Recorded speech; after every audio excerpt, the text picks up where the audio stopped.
Muita coisa aconteceu na caminhada dele. Hoje, Thiago Tavares é referência na operação da educação superior, transformando a experiência de milhares de alunos. Esse é o papo de hoje, aqui, no Verão em Off, uma história construída nos bastidores e celebrada com muitos aplausos. Estamos começando o Verão em Off, o podcast que traz dos bastidores de grandes histórias, inspirações, a vida profissional, pessoal. E hoje aqui meu grande amigo que eu sou fã, Thiago Tavares. Cara, sou muito fã da história desse cara. E é isso, Thiagão, me fala aí, cara, de onde você veio, onde você nasceu, como é que foi sua trajetória. Antes de entrar na vida profissional, a gente tem uma longa jornada aí da vida pessoal. Criou anticorpos, digamos que forjado no fogo. Então, eu admiro muito tua história. Mas diz aí, cara, sem mais delongas, quem é o Thiago Tavares?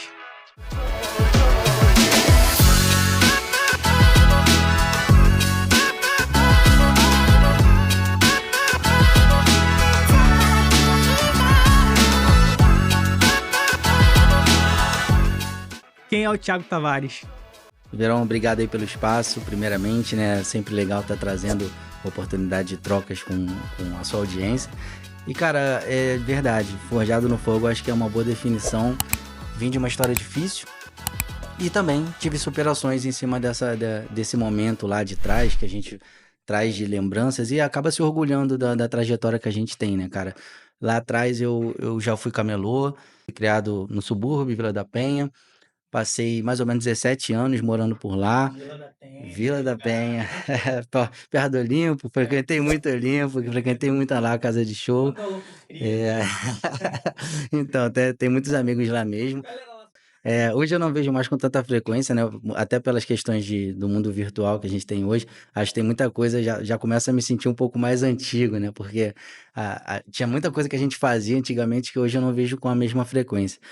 Mas, no resumo, a minha história é uma história como a de muito batalhador aí do nosso país, que viveu uma vida dura e vive de tentar conquistar os seus sonhos. E lá de trás foi assim, eu tentei, através da vida no camelô, né, fui vendendo na rua, vendia, como a gente conversou um pouquinho já sobre a minha história, já em outras oportunidades, até hoje também.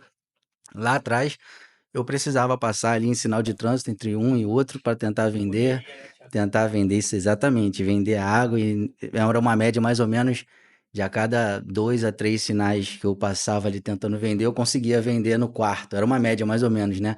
Ou seja, passava não, até conseguir vir o sim ali da compra e nem sempre era o dinheiro certo, né? Então, foi um momento em que estava muito difícil de fazer dinheiro, nem sempre eu conseguia trazer dinheiro, as contas ficavam abertas em algumas oportunidades, e chegou aí, a gente até conversou, né? Chegou um momento em que eu descobri que ia ter um filho. O primeiro filho, meu primeiro filho, o Enzo. Grande. E eu costumo dizer que... Abraço pro Enzo aí. Abraço pro Enzo, que com certeza depois ele vai assistir isso lá na frente e vai ver o quanto ele foi importante na minha jornada. E a chegada dele foi que realmente me trouxe maturidade e necessidade de eu preciso fazer alguma coisa para que no futuro, para que eu possa dar suporte, mudar a história do meu filho, fazer que seja diferente. Eu preciso começar a pensar em outras oportunidades e não só viver o dia depois do outro. E foi aí que eu, primeiramente, né, comecei a estudar. Comprei uma apostila, tive um amigo meu que me indicou fazer um curso.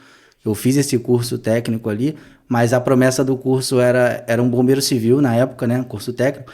E isso antes da graduação? Isso antes, na transição ali que eu tava da parte de camelô, né? Uhum. E aí ele me falou isso, fazendo esse curso, era a promessa de ser contratado os primeiros colocados.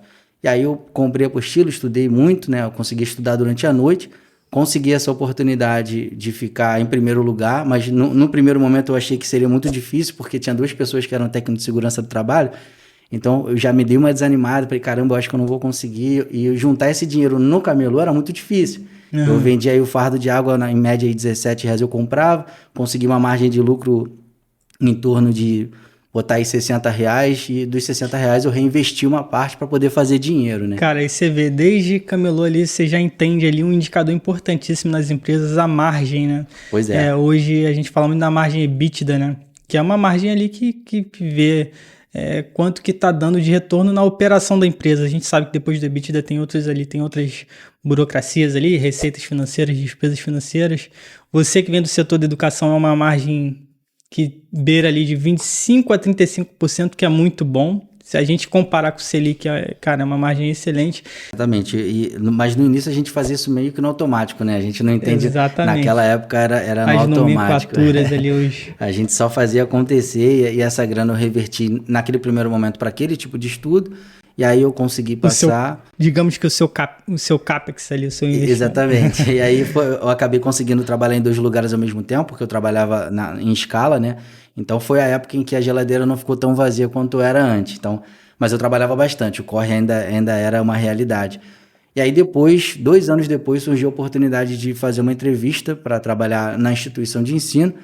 E, cara, eu decidi jogar limpo. Na entrevista eu falei que eu não sabia nada sobre ser auxiliar administrativo, naquela era o cargo inicial, mas que se me desse a oportunidade eu ia fazer o melhor de tudo, ia tentar estar entre os melhores. E eu vi que ter esse brilho nos olhos foi o que deu a oportunidade ali para mim. Eu acabei passando na vaga e aí foi uma promoção atrás da outra, uma sequência de promoções. Eu fui crescendo, fui aprendendo e percebi o quanto, e ao mesmo tempo que eu crescia, eu tinha oportunidade de estudar de forma com bolsa, né?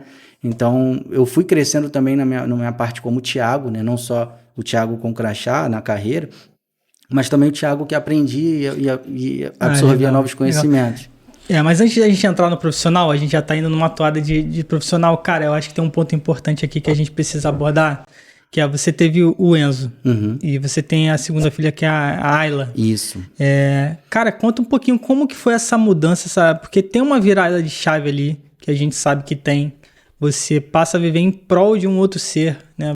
Olha, a chegada do meu filho, ela realmente trouxe uma mudança radical na minha vida. Eu posso dizer que ela me trouxe um senso de responsabilidade que antes eu não tinha. Eu vivia, realmente pegava o dinheiro e vivia sem pensar. E eu acho que boa parte das pessoas que a gente conhece e se envolve nas relações, a gente percebe que as pessoas não têm planejamento, né? Muitas pessoas pegam o seu salário e quando sobra alguma coisa, elas vão fazer um lazer, elas não têm aquele pensamento de investir para alguma coisa. E quando chegou meu filho, eu pensei, eu preciso ter um futuro, construir um futuro. E foi esse pensamento, esse insight que o meu filho me deu que transformou a minha vida. Então, ele realmente é um herói para mim e a Ayla só fortaleceu isso. Hoje, o meu senso de continuar crescendo, continuar estudando, me capacitando, vem muito deles dois para que eu consiga suprir as necessidades dele no futuro. Realmente, eles me deram uma capa invisível, né? Hoje, quando eu tô trabalhando no meu dia a dia, eu sou um super-herói com uma capa invisível que ninguém vê, mas são eles que colocaram no meu pescoço. Se Deus quiser, minha audiência vai crescer do programa. Não, minha audiência fica muito egóico, né? Mas a audiência do programa vai crescer e pessoas que estão nessa situação de, às vezes, putz, estou virando a chavinha aqui. E, cara, você é um exemplo disso, de que, pô, é possível, você conciliou a vida paterna com estudo, com mudança de trajetória do camelô. Hoje você trabalha no setor de educação, no meio corporativo. E, cara, aproveitando o ensejo, vamos entrar um pouquinho na vida profissional? Vamos sim. Só o ponto que você trouxe, né? Os podcasts que a gente assiste que tem pessoas de grande sucesso, eu acho que, Verão, quando você traz a pegada de ter pessoas que vivem uma vida, que a gente pode dizer uma vida normal dentro do seu sucesso, que é atingível, eu acho que a gente traz uma oportunidade das pessoas enxergarem que dentro da dificuldade que elas passam, elas podem também vencer. Se um camelô venceu e ele está ali dizendo como ele venceu, eu também posso vencer. Exatamente. De repente a minha dificuldade nem é a mesma que ele tinha naquele momento, então eu também vou buscar os meus caminhos, também vou planejar meu financeiro para também juntar de repente um dinheiro, fazer aquele curso que na época dele era o determinado que ele fez, mas para mim é outro, mas eu também consigo me preparar, já que eu tô aprendendo ali com o podcast do Verão, bacana pra caramba. Deixa eu voltar um pouquinho atrás aqui, eu falei pra gente entrar na vida profissional, mas cara, tua vida pessoal tem muita coisa ainda, tá? Tô refazendo a minha proposta aqui. Eu sei que você teve ali uma graduação, tá? Na educação física, você não seguiu essa profissão, educação física, você vivenciou, mas não seguiu. Você hoje vive no escritório de uma grande companhia do setor da educação superior. Ou seja, você precisou recomeçar, né? Estaca zero, vamos recomeçar, vamos recalcular a rota, pivotar aqui meu futuro. Como é que foi essa mudança na sua cabeça de entender que, cara, não é aquela profissão que eu pensei que fosse? Como que foi essa transição da educação física para o meio corporativo? O que você teve que fazer ali? Quais foram os percalços? Enfim, como é que você superou todo esse recomeço? Então, Verão, a minha história com a educação física, ela veio muito do que eu vivi na minha adolescência, que eu fui atleta, participei de competições de atletismo, corria 400 metros, 100 metros, e a minha vida toda lá atrás, que eu vim de escola pública e precisava fazer, para eu conseguir fazer uma graduação, eu precisava fazer uma pública também, então, porque eu não tinha grana, então ou era passar para uma pública ou não fazer. Então, eu estudei ali na UFRJ, fiz a educação física, e muito por causa dessa paixão pelo esporte. Eu tenho certeza que o esporte me deu disciplina suficiente para fazer as escolhas certas.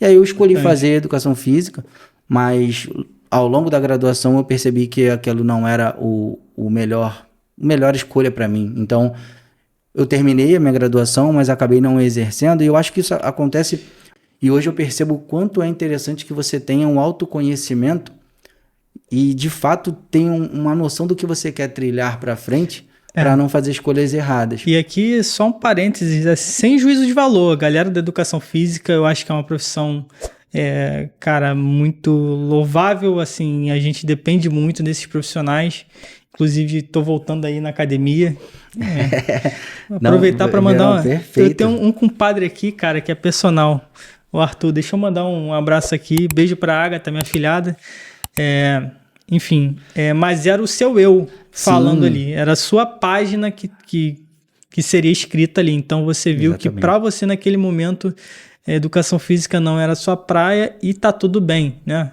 Acho que faz parte do game, e esse recálculo de rota, né, essa pivotagem aí fez parte da sua vida. No caso, ele fez educação física, e é interessante a gente falar sobre isso, né?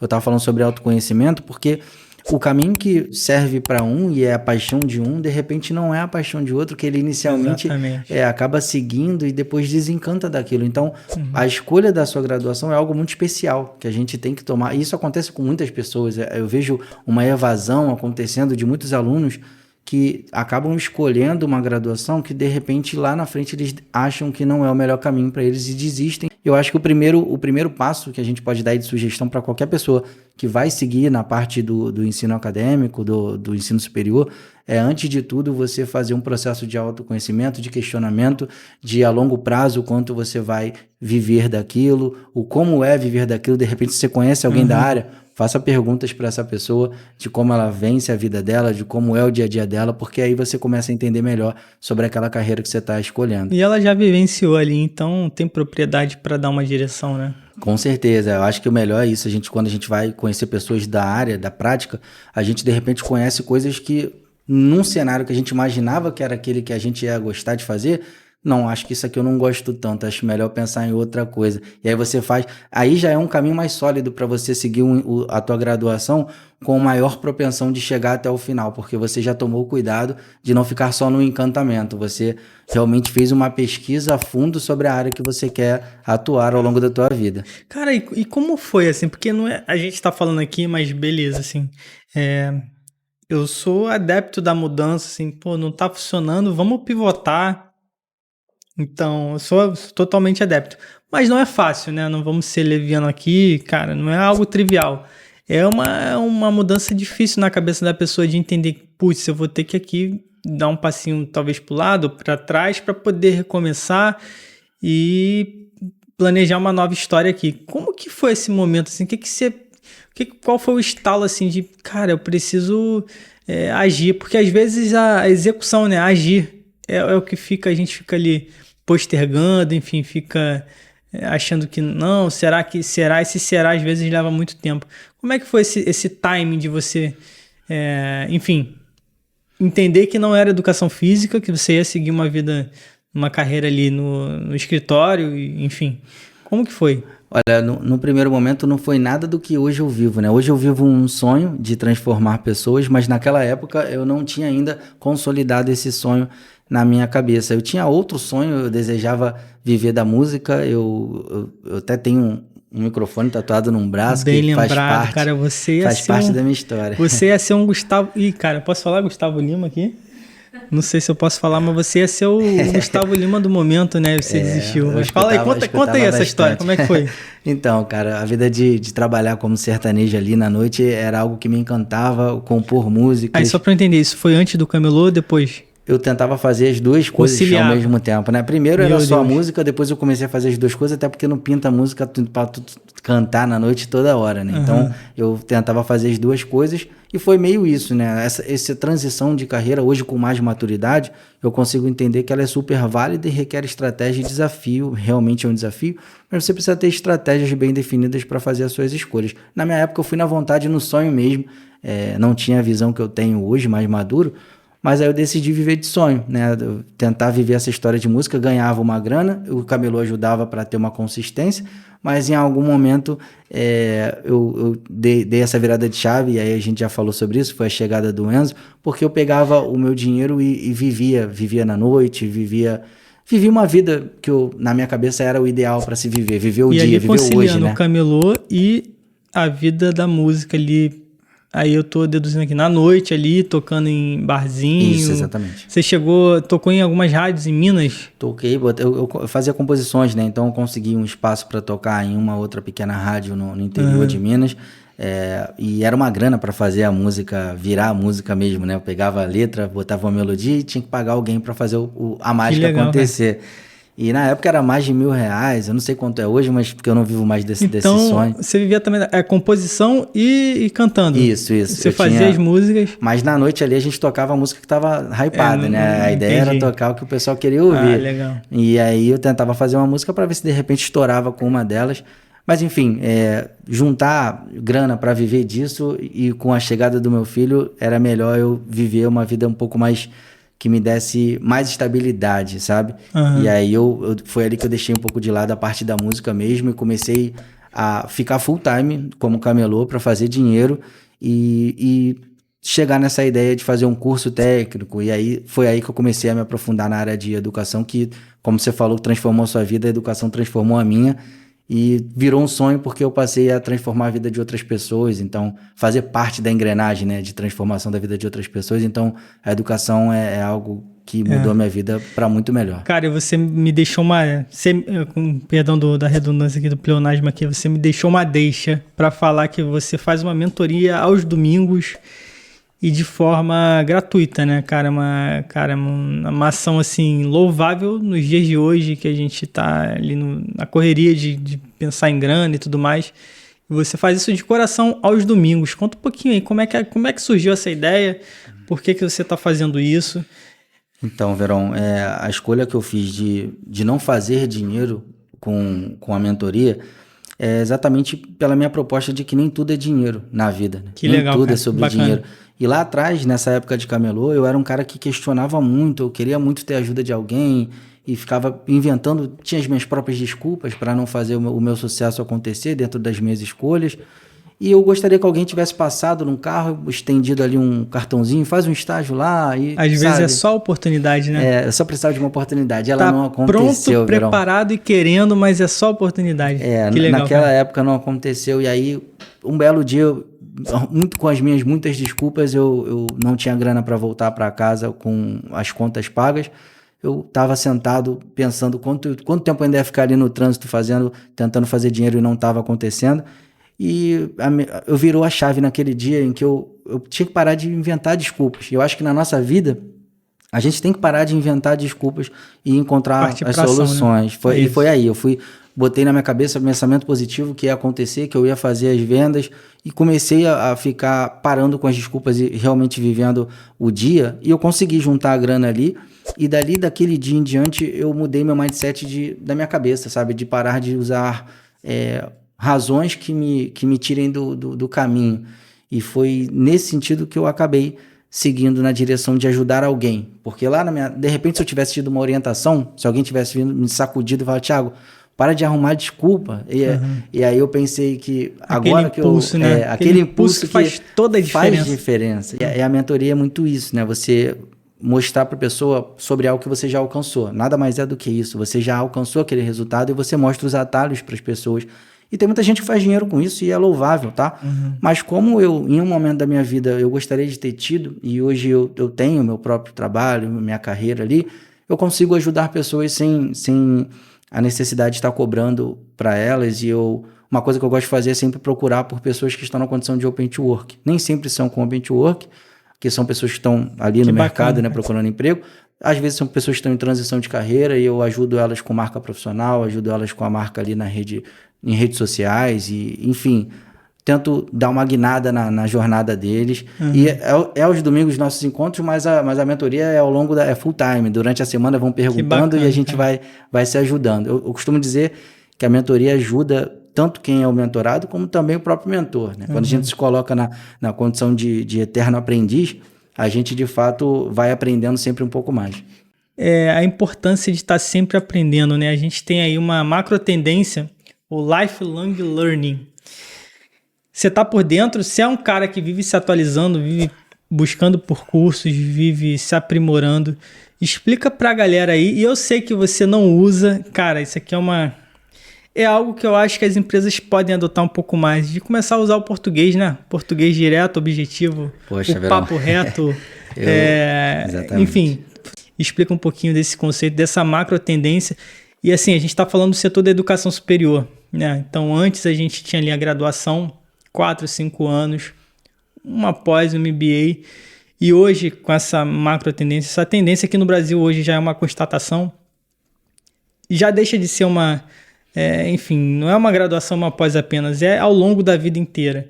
E que para o setor da educação superior é um desafio, mas é uma oportunidade também, né? Da gente estar modelando ali conhecimentos, né? Com as tecnologias aí a todo momento disruptivas. A gente tem a IA aí chegando, mudando muito o cenário.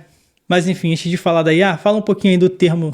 Exatamente, Verão. E aí tem um motivo, né? Eu uso muito o português porque eu levo muito a sério a condição de comunicador, e no ambiente corporativo a gente vê muito as terminologias em inglês, mas quando eu estou ali diante de um público, quando eu estou ali diante de uma palestra e eu vou falar de repente para 50, 500 pessoas que seja, se tiver uma que não vai entender a terminologia que eu tô traçando ali para elas, né? Para mim já é uma derrota para mim. Então, eu sempre trago o simplificado, eu falo a melhoria contínua, né? E quando eu cheguei para o corporativo, eu trouxe essa bagagem de fato de precisar simplificar, o sentimento de que eu preciso simplificar as informações, porque naturalmente, quando a gente está falando ali com a operação, por exemplo, que é o que eu faço muito hoje, a gente precisa ser eu costumo dizer que o simples precisa ser dito, o óbvio precisa ser dito, porque o óbvio, ele é subjetivo, ele é óbvio para quem?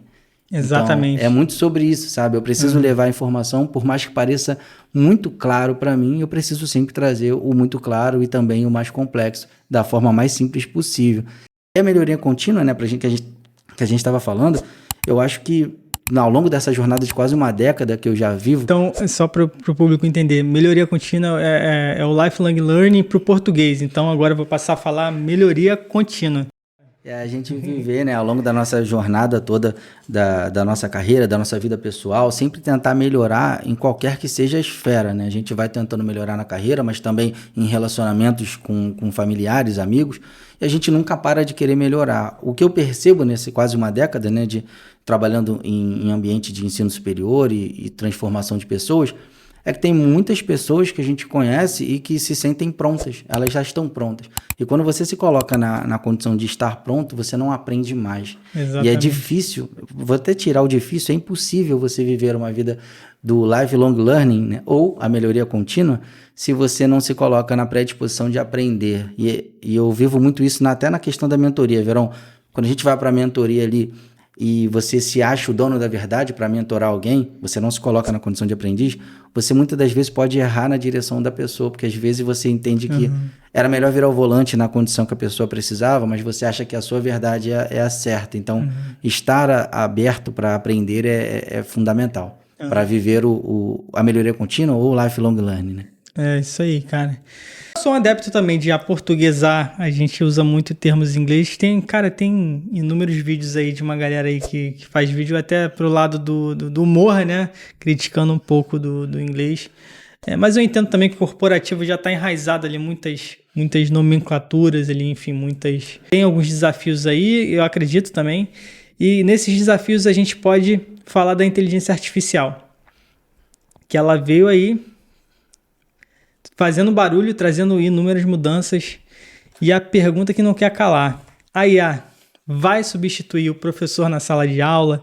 Vai substituir ali a galera do back-office, né? Você trabalha no back-office, eu também. O que você tem a dizer aí quanto à inteligência artificial? A gente sabe que assim, a gente hoje, aí só para o público entender, a gente está no momento da inteligência artificial limitada, aquela de prompts e tudo mais. Tem mais duas ondas aí, eu vou chamar de onda para facilitar o entendimento, que é a inteligência artificial geral, então, que é a inteligência artificial que passa a executar as tarefas humanas em, enfim, todos os âmbitos, e a superinteligência artificial. Essa está muito para o futuro, a gente não sabe nem se vai acontecer, mas data hoje. O que você tem a dizer quanto à inteligência artificial, como que ela está modulando aí? Você acredita nessa substituição? Olha, Verão, baseado no que a gente está passando hoje, eu vejo a IA como uma grande contribuição no dia a dia de qualquer que seja a pessoa. E na área de ensino não é diferente. A nossa inteligência artificial hoje, ela assume um papel muito mais de suporte, como você falou, né? Nós estamos na fase ali dos prompts, e tem até serviços que podem ser pagos e abre um pouco mais o leque ali de coisas mais otimizadas, mas ainda assim acaba sendo um assistente, que se você direciona ele da forma adequada, ele te poupa serviço, ele te poupa trabalho, e você consegue direcionar muito mais a sua questão de estratégias, os professores conseguem muito mais atuar em planejamentos para o ensino dele, do que ficar ali apegado, de repente, a uma questão muito mais processual. Eu acho que hoje, eu poderia dizer que é impossível que um professor seja substituído pela inteligência artificial, mas pela questão humana. Ainda é impossível ser substituído. As questões humanas, a maneira como a gente age, interpreta e tem o feeling ali na hora para atuar enquanto professor, eu acho que a chance da inteligência artificial hoje substituir esse papel é muito distante. Vamos pegar um caso prático aqui, né? A correção de provas, né, dos professores.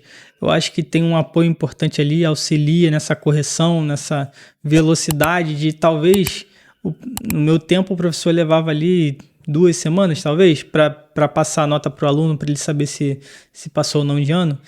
Acho que agora com a inteligência artificial esse tempo reduz. Então é um suporte para o professor, inúmeras possibilidades, mas substituir eu acho que não, acho que está mais para ampliar, amplificar, e escalar, escalonar, enfim, está mais nesse sentido do que substituir. Lá na frente é outra história, né? Vamos esperar essa super inteligência artificial aí, vamos ver o que acontece. Verão, e aí, desculpa até te interromper, eu acho que é exatamente isso. Enquanto lá na frente não acontece, a grande questão é a gente se manter sempre alinhado em estar fazendo o que o fluxo pede. Se hoje a inteligência artificial está sendo consumida, você escolher não fazer isso é um grande erro enquanto profissional, né? Seja de qualquer for a sua área, é interessante entender sobre essa tecnologia que facilita a sua vida, porque você passa a poupar tempo para você enquanto profissional. E se você escolher não fazer isso, você fica um passo atrás de uma gama de profissionais que já está aderindo a essa inteligência que hoje serve a gente. Exatamente. E ainda aqui, pegando o gancho aqui, no âmbito profissional, você atua ali no back-office, né? O intuito do programa, eu já falei, vou repetir aqui, é justamente trazer para o palco aqui, trazer para as câmeras essa galera que está ali no back-office, está no backstage, né? Para fazer uma analogia aqui que fique fácil para o público, trazer essa galera para mostrar como que é o dia a dia ali e tudo mais.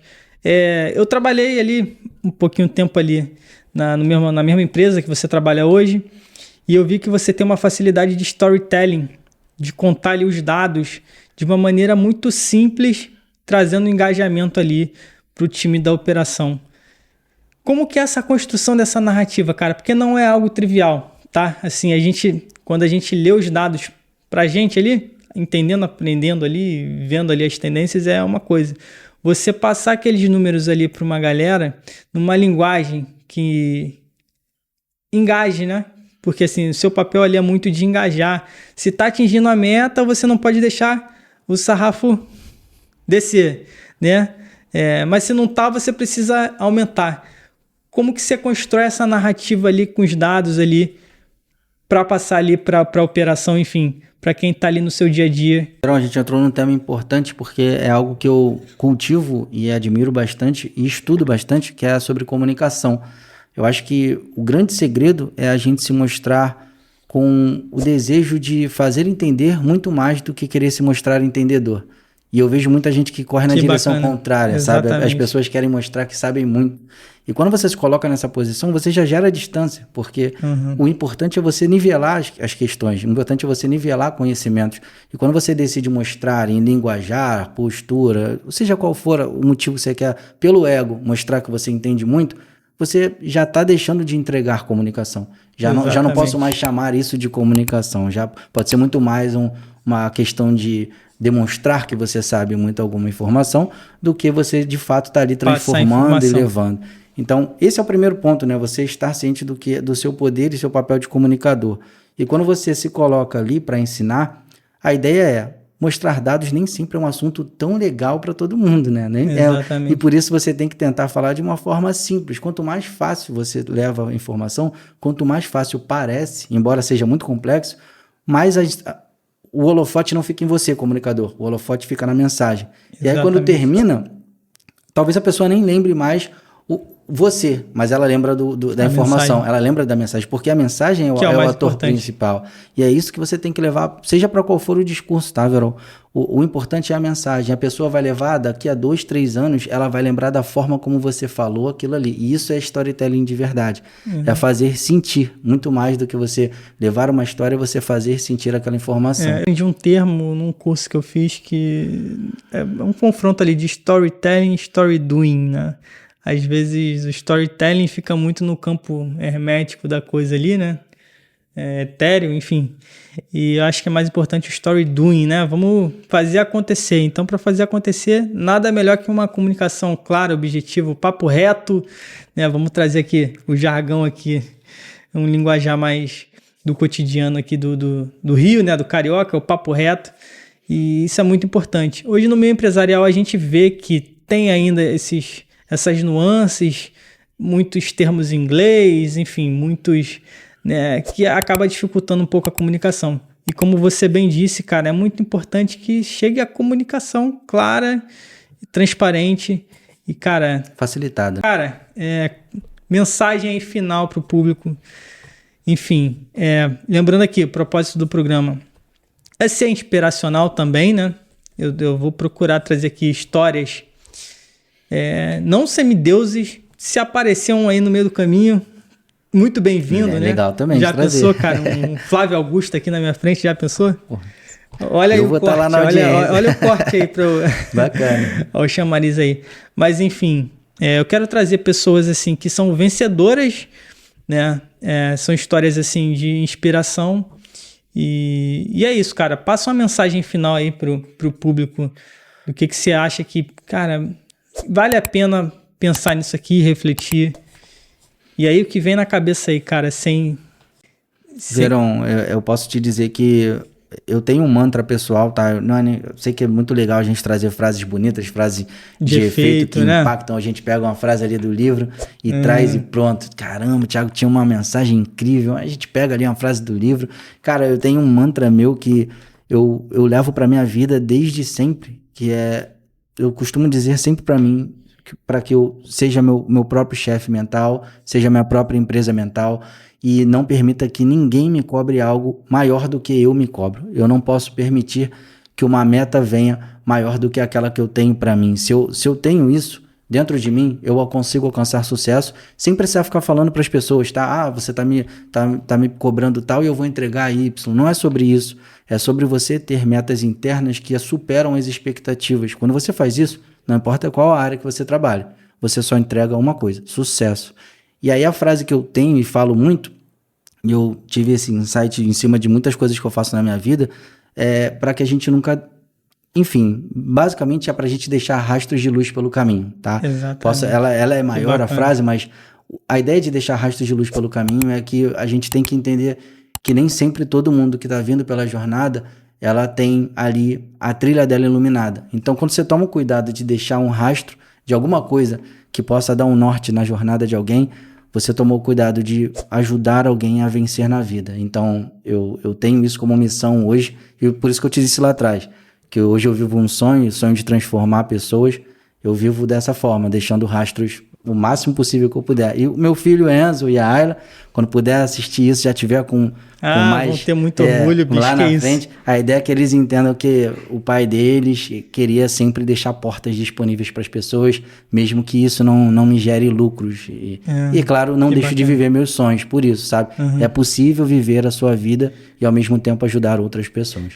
Vida, tem uma frase aí que uma galera fala, acho que do Marco Aurélio, salvo engano. A vida tá mais pra luta do que pra dança. Aí a minha contribuição. Mas dá pra dançar também, né? Dá, e minha esposa fala que mesmo sem música, hein? Mesmo sem música dá pra dançar. Dá pra dançar. Mas é isso, Tiagão. Como é que meu pai diz? Tá no... Na cauda do cometa. Tiagão tá na cauda do cometa. Tiagão. Acho que é frase boa. Eu vou guardar essa frase aí pra mim. Bacana. Tiagão, obrigado, cara. Eu que te agradeço a oportunidade. Cara, muito obrigado. Acho que assim, a gente vai ter muito orgulho desse vídeo lá. A gente já vai ter muito orgulho, mas lá na frente a gente vai recapitular. Eu vou usar um termo aqui, recap. Ele vai me julgar. A gente vai fazer um recap lá na frente e vai ver que cara, esse papo aqui vai fazer diferença na vida de alguém aí. Se fizer de uma pessoa só que seja, a gente já entregou sucesso. É isso aí. E eu tenho certeza que esse teu podcast vai ser super sucesso, cara. Os muitos outros convidados que vão vir por aí, você já tem uma pessoa que vai estar na audiência sempre. Cara, brigadão. Tiagão, obrigado, é isso, irmão. Valeu, obrigado. Tamo junto. Parabéns, irmão.